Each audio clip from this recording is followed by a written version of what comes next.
लगभग आज 2.5-3 महीने हो गए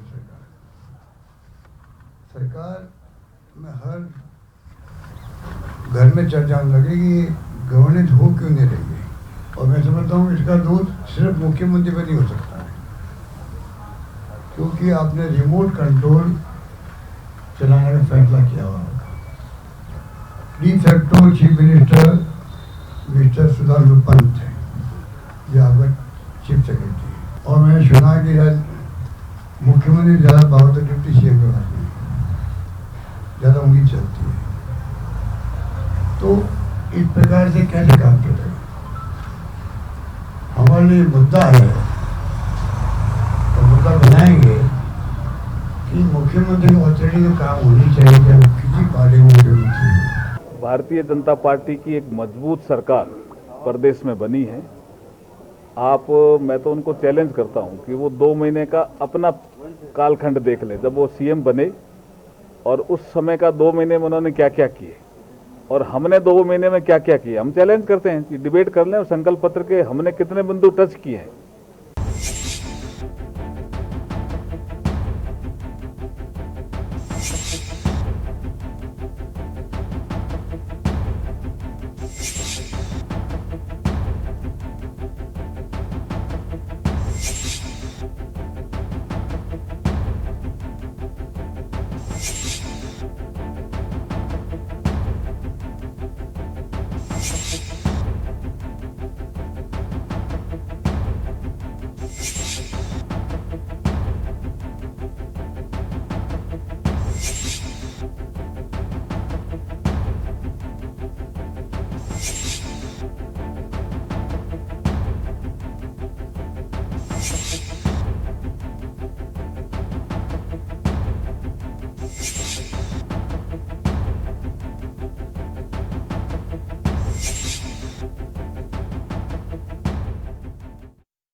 नमस्कार, खास खबर में आप सभी का स्वागत है। मैं हूं डॉक्टर प्रभात।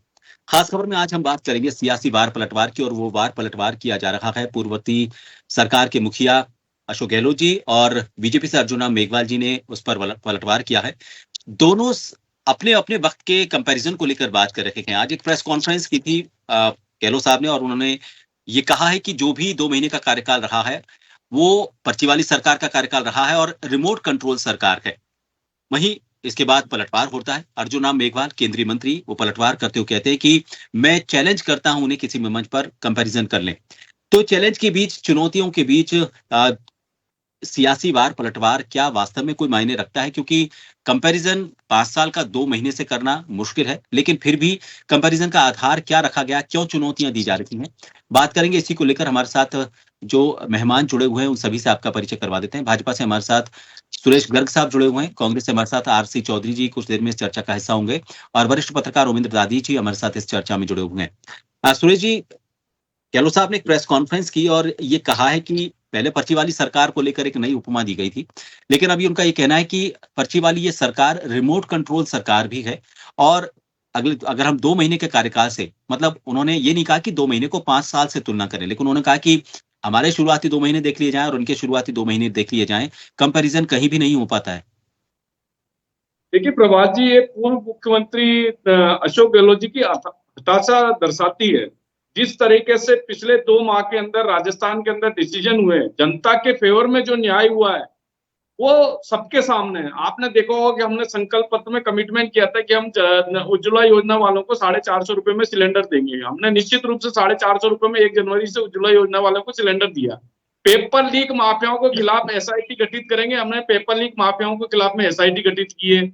हमने एंटी रोमियो स्क्वाड का गठन करने की बात की थी, हमने एंटी रोमियो स्क्वाड गठन किया है।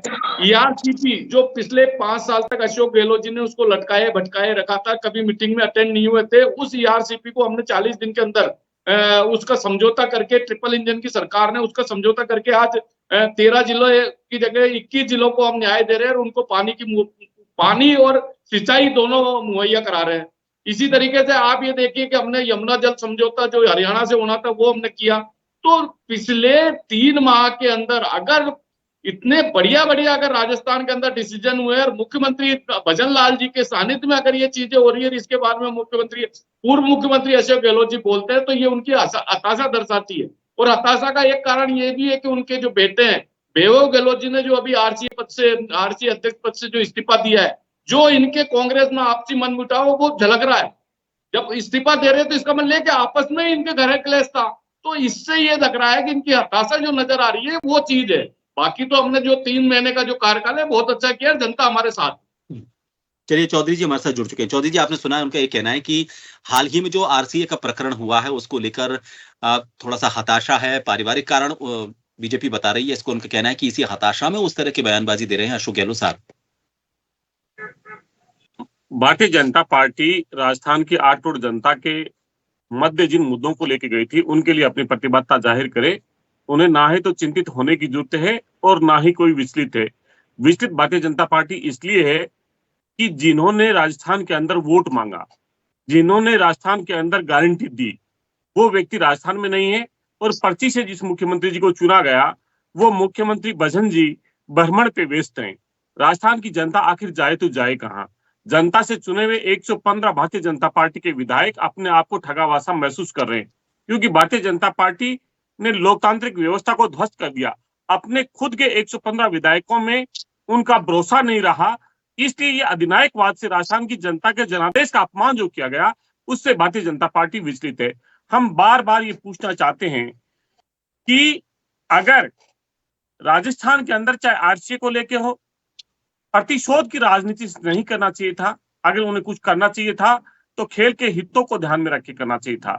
उन्हें जरूरी है कि राजस्थान की जनता को जो उन्होंने वादा किया था, हरियाणा और पंजाब से पेट्रोल और डीजल सस्ता रहेगा। भजन लाल जी को तो हेलीकॉप्टर मिल गया राजस्थान की जनता के टैक्स के पैसे का, लेकिन राजस्थान आज भी ठगी महसूस कर रही है। उन्होंने कहा था किसान सम्मान निधि 12,000 रुपए प्रतिवर्ष करेंगे, आज तक उन्होंने नहीं की। उन्होंने कहा था कि वर्ग पेंशन जो है वो 1,500 रुपए करेंगे, उन्होंने मात्र 150 रुपए बढ़ाई, क्योंकि अशोक गहलोत जी ने ऐसा कानून बना दिया कि 10% प्रतिवर्ष आपको बढ़ाना ही पड़ेगा। इसलिए ये बेबस और मजबूर हुए। इसलिए मैं पूछना चाहता हूं कि आपने युवाओं के लिए कहा था कि हम भर्ती का कैलेंडर जारी करेंगे। इन्होंने राजीव गांधी युवा मित्र जो 5,000 के करीब थे, भारतीय जनता पार्टी की तानाशाही रवैये के कारण एक युवा मित्र को अपने जीवन का आहुति देनी पड़ी। दूसरी तरफ आज आप तमाम मीडिया के अंदर देख सकते हैं 315 कॉलेजों पे ताले लग गए, क्योंकि विद्या संबल योजना के माध्यम से राजस्थान के प्रतिभावान युवाओं को उन कॉलेजों के अंदर स्थापित किया गया था, उन्हें एक झटके के अंदर हटा दिया। तो ये भारतीय जनता पार्टी की सरकार जो है वो गारंटियां फैल हैं, झूठ और जुमले इनके बेनकाब हो रहे। इसलिए ये मुद्दों से इतर एक दूसरे पे आरोप लगाने का प्रयास कर रहे हैं। मुख्यमंत्री जी ने प्रदेश की जनता के प्रति अपनी प्रतिबद्धता जाहिर करते हुए सरकार से जो प्रश्न पूछे, हम उम्मीद करते हैं भारतीय जनता पार्टी के नेता अपनी प्रतिबद्धता के साथ में जो मुख्यमंत्री जी ने इन पे आरोप लगाए हैं उनका जवाब देंगे, क्योंकि आप सत्ता की कुर्सी पे आसीन है। मैं आपके सवालों के जवाब भी इनसे लूंगा, और जो अर्जुना मेघवाल जी की तरफ से जो मैं आता हूं आपके पास। सर, हमारे साथ उमेंद्र जी भी जुड़े हुए हैं। उमेंद्र जी, हालांकि बहुत ज्यादा कंपैरिजन अभी नहीं किया जा सकता, और ये उम्मीद भी नहीं की जानी चाहिए कि जो 5 साल में काम किए गए हों या जो 5 साल में अपेक्षाएं की जाती हैं वो शुरू के 2 महीनों में अपेक्षाएं वो पूरी कर दी जाए। लेकिन एक एवरेज रफ्तार ये तय कर देती है कि आने वाले 5 साल में क्या होगा। आज जो आरोप प्रत्यारोप लगे हैं, चुनौतियां दी गई, चैलेंज दिए गए हैं, और ये कहा जा रहा है वही देखिए अपराध को लेकर है, पेपर लीक को लेकर, भ्रष्टाचार को लेकर, लेकिन इनमें यह भी कहा गया है कि श्वेत पत्र जारी किया जाना चाहिए ईआरसीपी को लेकर, और जो यमुना जल समझौते को लेकर जो एमओयू हुए हैं उनके एमओयू को सार्वजनिक किया जाना चाहिए, क्योंकि इसमें राजस्थान को अभी भी नुकसान हो रहा है। आपको नहीं लगता कि थोड़ा सा और इसको डिटेलिंग में जाकर, अगर देखिए आरोप हम लगा रहे हैं कोई बात नहीं, लेकिन अगर हम तथ्यों के साथ कोई आरोप लगाएं, मैं एक पार्टी की बात नहीं कर रहा, कांग्रेस और बीजेपी दोनों की बात कर रहा हूं, आरोप और उस पर जब प्रत्यारोप होते हैं तो तथ्यगत होने चाहिए, उनके साथ कोई ना कोई डेटा जरूर होना चाहिए। अभी भी ऊपर की फौरी राजनीति ही हो रही है। प्रभात जी, मैं ये कहना चाहूंगा, देखिए यदि विपक्षी दल आरोप नहीं लगाएंगे तो आपकी गुणगान तो करेंगे नहीं वो। अशोक गहलोत जी का पूर्ण दायित्व बनता है कि सरकार पे जम के आरोप लगाए, और सरकार पक्ष का दायित्व बनता है उन आरोपों का जवाब दे। लेकिन मैं कह सकता हूं कि अभी 2 महीने का समय हुआ है सरकार बने हुए, कम से कम 6 महीने तो इनको मोहलत दो। 6 महीने इनके कामकाज को देखो, समीक्षा करो, उसके बाद में यदि हम लोकसभा चुनाव का नतीजा आ जाए, उसके बाद देखेंगे आरोप में कितना दम है, कितनी सत्यता है। लेकिन मैं यह कहना चाहूंगा कि अभी जैसे भारतीय जनता पार्टी जो आपके से जुड़े हुए हैं, इन्होंने कहा हमने सीआरसीपी में ये किया वो किया, कांग्रेस के जो प्रतिनिधि है उन्होंने भी आरोप प्रत्यारोप लगाए। लेकिन दोनों की तुलना की जाए तो मैं कह सकता हूं कि अभी भजन लाल जी पहली बार मुख्यमंत्री बने, विधानसभा में पहली बार आए, और उनके काम को देखा जाए तो मैं 10 में से उनको 8 नंबर अवश्य देना चाहूंगा। लेकिन जहां बात आती है कांग्रेस की, तो कांग्रेस के 2 महीने का जो स्थाना, मैं कांग्रेस के उसकी बात का जवाब दे रहा हूँ, इनके 2 महीने तो रूठे मनाने में चले गए थे। इनके जो उप मुख्यमंत्री जी थे वो जगह ढूंढने में लग गए थे कि मुझे ऑफिस कौन सा लेना चाहिए, कहाँ बैठना चाहिए। तो देखो काम की समीक्षा करेंगे ना, तो जब हम नाली में पत्थर फेंकेंगे तो कीचड़ उछलेगा। बात यह है, अभी हमको काम का, इस सरकार एक अच्छे नेता प्रतिपक्ष के नाते, ये अशोक गहलोत जी कोई सामान्य व्यक्ति नहीं है, परिपक्व राजनेता है, उनको सरकार को सुझाव देने चाहिए।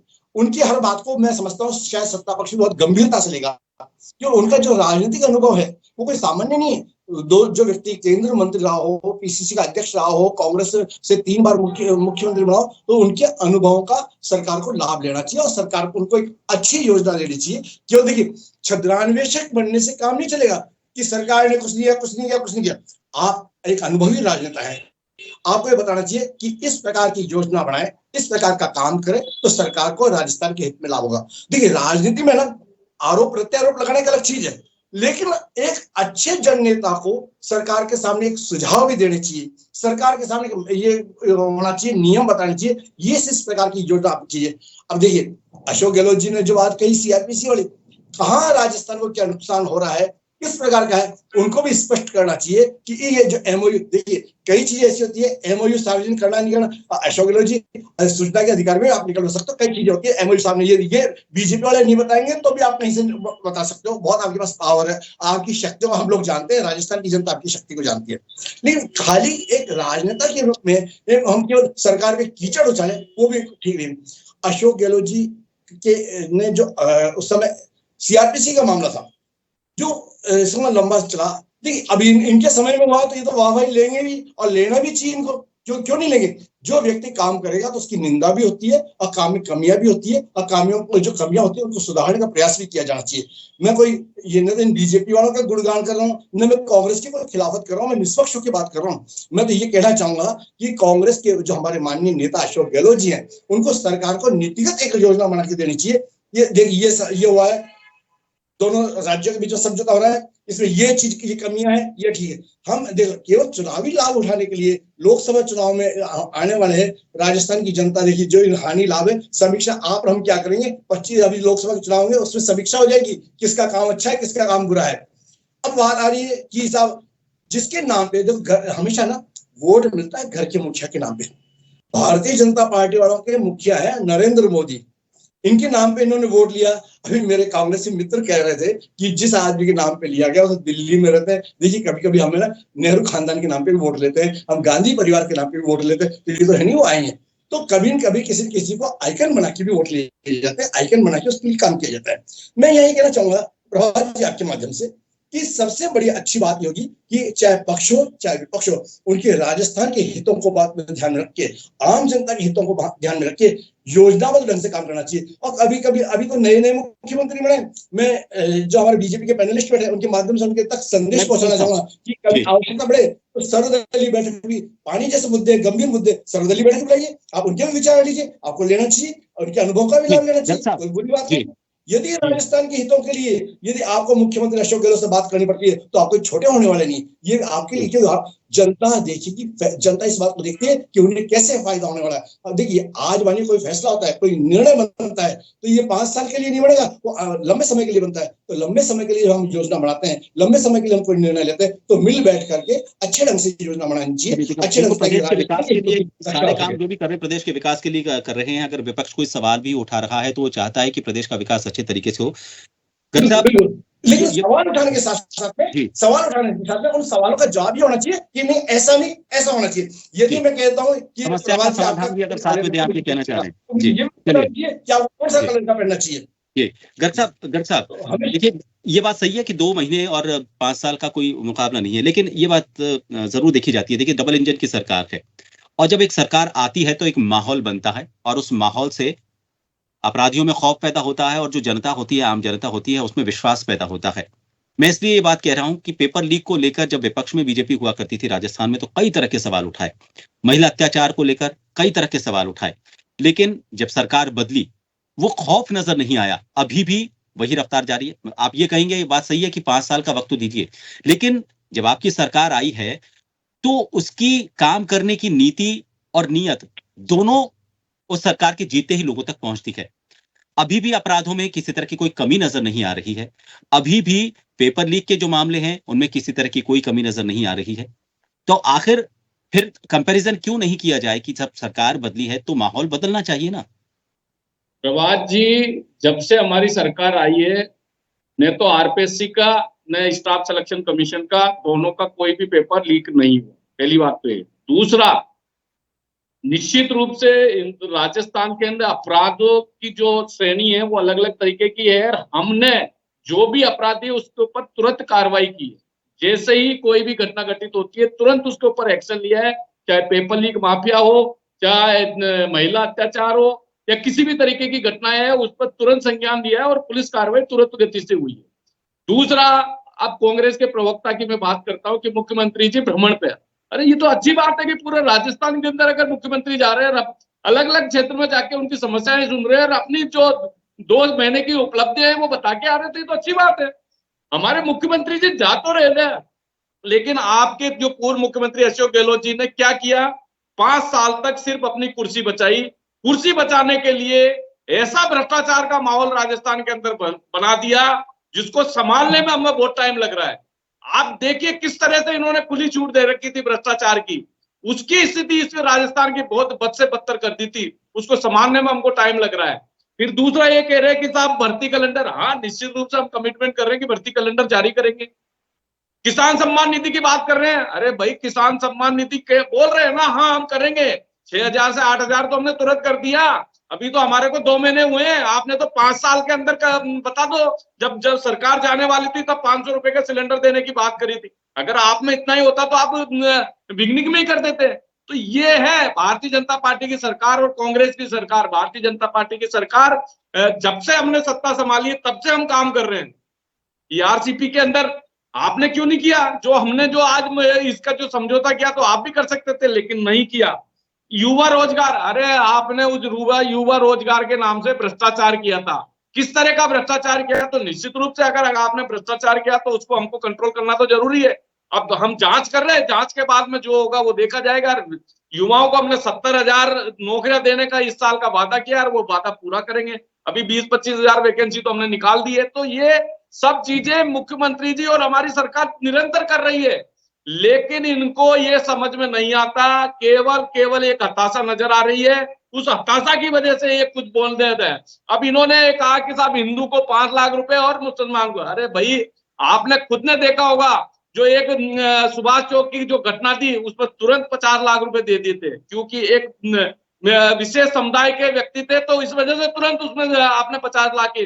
बता दीजिए हमारे जो यहाँ पे और दूसरी जो घटना हुई है, एक इधर जगतपुरा साइड में भी एक अखबार बेचने वाला था जो अखबार का कलेक्शन करता है, उसको मार दिया गया था। इसके बाद में आपने कितना मुआवजा दिया है बता दीजिए आप। इलेक्ट्रल बॉन्ड की ये बात करते हैं कि साहब इलेक्ट्रल बॉन्ड में, अरे भाई 1300 करोड़ रुपए आपने लिए पिछले 3 साल के अंदर, उसका हिसाब तो दे दो कि वो 1300 करोड़ रुपए कहाँ है। आप बता दीजिए किन किन लोगों से आपने वो 1300 करोड़ रुपए लिए चंदा लिया है, हिसाब दे दीजिए। अगर आप अपना आपको दूध से मतलब ईमानदार, इलेक्टोरल बॉन्ड का हिसाब तो सभी को देना पड़ेगा ना, कोर्ट के आदेश हैं। इलेक्टोरल बॉन्ड का जो हिसाब है वो तो सबको देना पड़ेगा। अच्छा दूसरा ऑप्शन मैं ये कहना चाह रहा हूँ कि भाई आप केंद्र सरकार की तरफ से बनाई गई इलेक्टोरल बॉन्ड की व्यवस्था तो केंद्र सरकार की तरफ से बनाई गई थी, उसके बाद ऑप्शन नहीं बचता ना।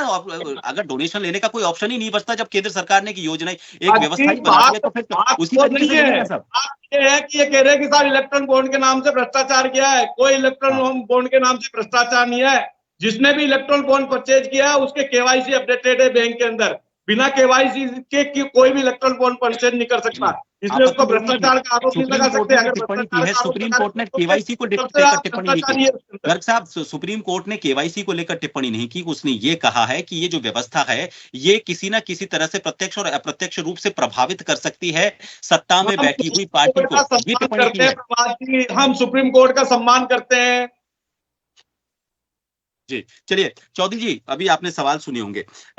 चैलेंज भी किया गया है, अर्जुना मेघवाल ने यह कहा है कि मैं चैलेंज करता हूं उनको टिप्पणी के लिए, लेकिन एक जो टिप्पणी की गई थी गहलोत साहब की तरफ से, ये कहा गया था कि जो मुख्य सचिव है एक तरह से वो सरकार चला रहे हैं। आपको गलत क्यों लगता है ये? अगर मान लीजिए एक प्रशासनिक तंत्र को मजबूत करने के लिए मुख्य सचिव अगर जगह जगह जा रहे हैं और वो औचक निरीक्षण कर रहे हैं, औचक दौरे कर रहे हैं, कार्रवाइयां कर रहे हैं, तो मात्र मुख्यमंत्री नहीं जा सकते? प्रशासनिक ढांचे को मजबूत करने के लिए तो जो मुखिया है पूरे प्रशासनिक ढांचे का, पूरे प्रदेश का, वो ही जाएगा। फिर क्यों लगता है कि सरकार वो चला रहे हैं, भजनलाल जी नहीं चला रहे?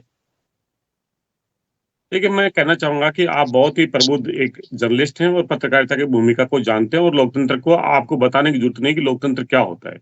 लोकतंत्र democracy by the people for the people. तो लोगों के जो चुनाव किया, जो विधायक चुन के भेजे, जिस विधायक दल के अंदर बहुमत मिला भारतीय जनता पार्टी को, इसलिए जनता किसके प्रति जवाब पूछेगी? जिनको चुन के भेजा। जवाबदेही किन की है? जिन्हें चुना गया। आखिर ब्यूरोक्रेसी बात कहें, साथ में ही राजस्थान की जनता ने मुख्यमंत्री चुना। वो मुख्यमंत्री जाके थाने के अंदर वहां पे हाजिरी ले रहे हैं, और उसी थाने की पुलिस चौकी के अंदर भारतीय जनता पार्टी के विधायक जाके ये कह रहे हैं कि एक महिला पीड़ित है जिसका मोबाइल चोरी हो गया है, छीन लिया है, और उसकी चौकी के अंदर एक भी व्यक्ति नहीं है। आप जानते हैं, उसी सदर थाने के अंदर। इसलिए मैं कहना चाहता हूं कि अगर मुख्यमंत्री की बात को कोई भी व्यक्ति गंभीरता से नहीं ले रहा है, इसलिए सरकार कहां से चल रही है? चीफ सेक्रेटरी मुख्यमंत्री के लिए जवाबदेह होते हैं।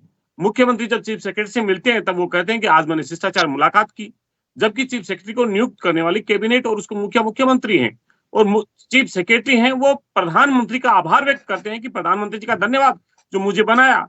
इसलिए ये जो सरकार है, पर्ची की जो सरकार है, दिल्ली से चल रही। एक चीज ये मैं कहना चाहूंगा। दूसरी बार मैं कहना चाहूंगा कि आप जैसे ही दैनिक भास्कर का एक मीडिया जिसने ये कहा कि जयपुर से लेकर अजमेर तक प्रतिदिन परिवहन विभाग 60 लाख की अवैध वसूली करता है। 100 किलोमीटर पे 60 लाख की अवैध वसूली है, तो राजस्थान के अंदर कितने किलोमीटर नेशनल हाईवे है, वहां से कितना पैसा आता है और वो कहाँ जाता है?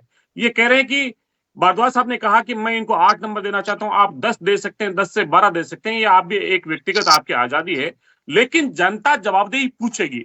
हमने ये पूछा, इन्होंने बहुत अच्छी बात कही कि राजस्थान के लिए हित में होना चाहिए। तो अगर सरकार ने एमओयू किया है, राजस्थान की जनता को, सरकार को ये बताना चाहिए कि जो हमने एमओयू किया है, राजस्थान के हक में इतना पानी मिलेगा। राजस्थान की मिलेगा। देखिए, अगर आप बोलने देंगे तो मैं बोलूंगा, अगर आप पूरा करेंगे। निश्चित रूप से 2,80,000 हेक्टेयर को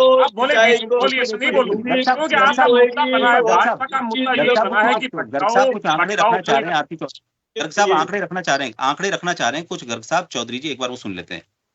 मैं कह रहा हूँ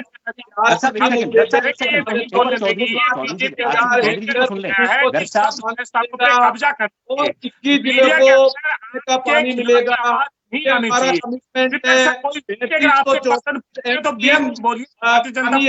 राजस्थान को उपलब्ध होगा। ये प्रेस कॉन्फ्रेंस के जरिए हमने सुन लिया, जिस दिन एमओयू साइन हुआ था, ये सारे आंकड़े हमने सुन लिए। गर्ग साहब, जो भी आप आंकड़े बता रहे हैं, जिस दिन ये एमओयू साइन हुए थे, प्रेस कॉन्फ्रेंस के जरिए हम तक पहुंच गए थे। चौधरी साहब कुछ और तथ्य सामने रखना चाह रहे हैं, एक बार उनको सुन लें, उसके बाद आप काउंटर कर लीजिएगा। चौधरी जी, मैं ये कहना चाहूंगा कि तमाम जो दर्शक हैं, वो जो हमारे मीडिया के जो वरिष्ठ साथी यहाँ पे भारद्वाज साहब बैठे हैं, उनकी बात को बड़ी गंभीरता से ले रहे हैं। उन्होंने राजस्थान के हित की बात की है, तो मैं इसके लिए भी उनका साधुवाद करता हूं कि वो राजस्थान की जनता के लिए अपनी पत्रकारिता के जीवन की प्रतिबद्धता दर्शा रहे हैं। हम भी विपक्ष के नाते हमारी भी जिम्मेदारी है कि हम सरकार से पूछें और सरकार उन जो हम आरोप लगा रहे हैं उनका जवाब जनता के पटल पे दे।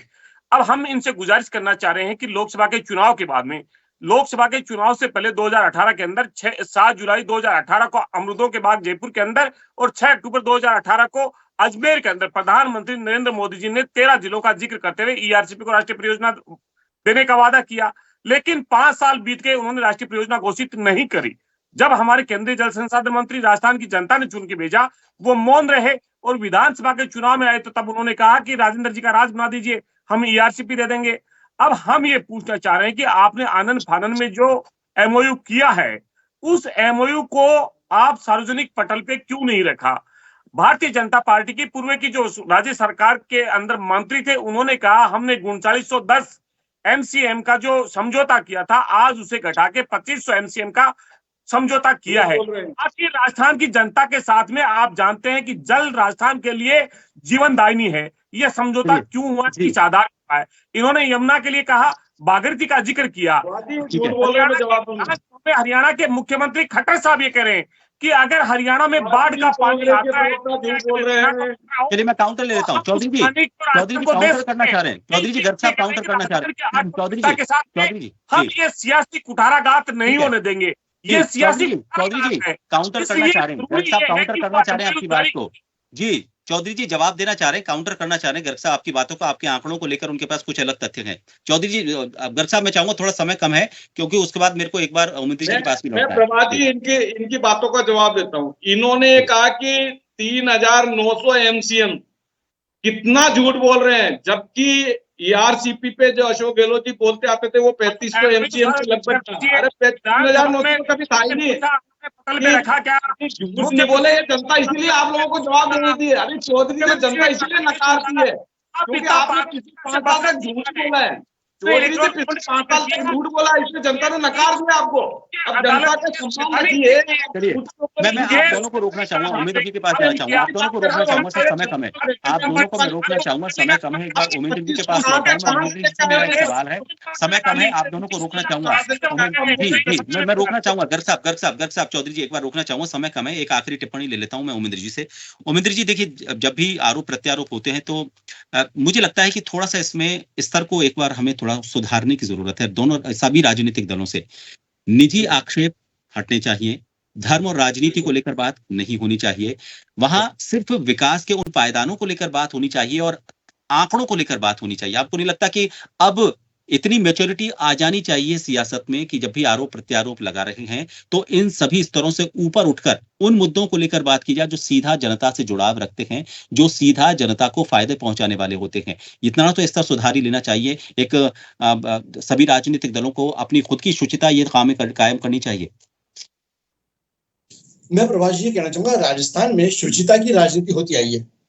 ठीक है, आरोप प्रत्यारोप पक्ष भी लगाएगा, विपक्ष भी लगाएगा, ये कोई खास बात नहीं है। और ये निंदक नियर राखे निर्मल करे स्वभाव, यदि विपक्ष यदि इनके हनुमान चालीसा कर नहीं सकता, विपक्ष यदि इनका काम है इनको खिंचाई करना, और ठीक है ये लोग अपना काम कर रहे हैं, अच्छी बात है। लेकिन मैं ये बताना चाहूंगा कि देखिए, जब कोई अच्छा प्रशासनिक अधिकारी होता है तो उसका समय भी बढ़ाना पड़ता है। कांग्रेस के नेता को ध्यान होगा कि इन्होंने मुख्य सचिव का कार्यकाल बढ़ाया था, इन्होंने डीजीपी का भी कार्यकाल बढ़ाया। तो कभी कभी क्या है, जो अच्छा प्रशासनिक अधिकारी होता है उसका समय बढ़ाना पड़ता है। अब ईआरसीपी की बात आती है तो देखो, जो पहले समझौता हुआ था ना, उसमें राजस्थान के बहुत ज्यादा खर्चा आ रहा था। अब 90% हिस्सा केंद्र देगा और राजस्थान और मध्य प्रदेश को केवल 4,500 हजार करोड़ का ही उस पर खर्चा आ रहा है। तो मैं समझता हूं कि जो नया समझौता हुआ है वो राजस्थान के हित में हुआ है, राजस्थान को उससे लाभ मिलने वाला है और राजस्थान पे आर्थिक बोझ कम होगा। पहले 13 जिलों को लाभ होने वाला था, नए समझौते में 18 जिलों को लाभ होने वाला है। तो मैं कहता हूं पहले, यानी ये जो हुआ है, ठीक है, मैं इनकी बात को नकार नहीं रहा कि जनता के सामने चीज आनी चाहिए, जनता के सामने होना चाहिए क्या हुआ। लेकिन गजेंद्र सिंह जी ने स्वयं यहाँ जयपुर में प्रेस कॉन्फ्रेंस करके जो चीजें उसमें तय हुई वो उन्होंने मीडिया को भी बताई थी। आप भी शायद उसमें होंगे, मैं भी उसमें मौजूद था। तो उसमें उन्होंने बताया था कि राजस्थान को कितना लाभ मिल रहा है, कितना कम खर्च। मैंने उनसे ये पूछा भी था कि भाई लागत बढ़ गई, भाई लागत बढ़ गई तो उसमें केवल राजस्थान पे व्यय आ रहा है 4,500 करोड़ का। तो मैं कहता हूँ कि कोई यदि मानिए कोई समझौते से राजस्थान की जनता को फायदा मिल रहा है, हरियाणा की जनता को फायदा मिल रहा है, मध्य प्रदेश की जनता को फायदा मिल रहा है, 18 जिलों को लाभ मिल रहा है, तो हमें जानी चाहिए। और बिल्कुल आपने सही कहा। अब ये उम्मीद की जानी चाहिए। देखिए 2 महीने का कार्यकाल काफी नहीं है फिर भी, लेकिन अब 6 महीने बाद, क्योंकि एक 6 महीने का एक ऐसा समय हो सकता है, ऐसा स्पान हो सकता है जिसमें किस गति से काम हो रहे हैं, किस इच्छा शक्ति से काम हो रहे हैं। जो रफ्तार 6 महीने में पकड़ी है वो 5 साल में किस तेजी से आगे बढ़ पाएगी। 6 महीने के बाद ये उम्मीद कर सकते हैं कि 6 महीने बाद एक और ऐसी प्रेस कॉन्फ्रेंस हो, वहां पर आरोप प्रत्यारोप लगे, लेकिन वो आंकड़ों के साथ लगे, निजी आक्षेप ना लगे। तो देखते हैं 6 महीने के बाद क्या वापस कोई प्रेस कॉन्फ्रेंस होती है या लगातार इसी तरह से फौरी जो प्रेस कॉन्फ्रेंस है और उसमें आरोप प्रत्यारोप का दौर जारी रहता है। लेकिन ये बात सही है, अगर चुनौती मिली है तो उसको स्वीकार भी करना चाहिए और तथ्यों के साथ उस चुनौती का जवाब भी देना चाहिए। बहुत बहुत शुक्रिया आप सभी का हमारे साथ खास खबर में। नमस्कार।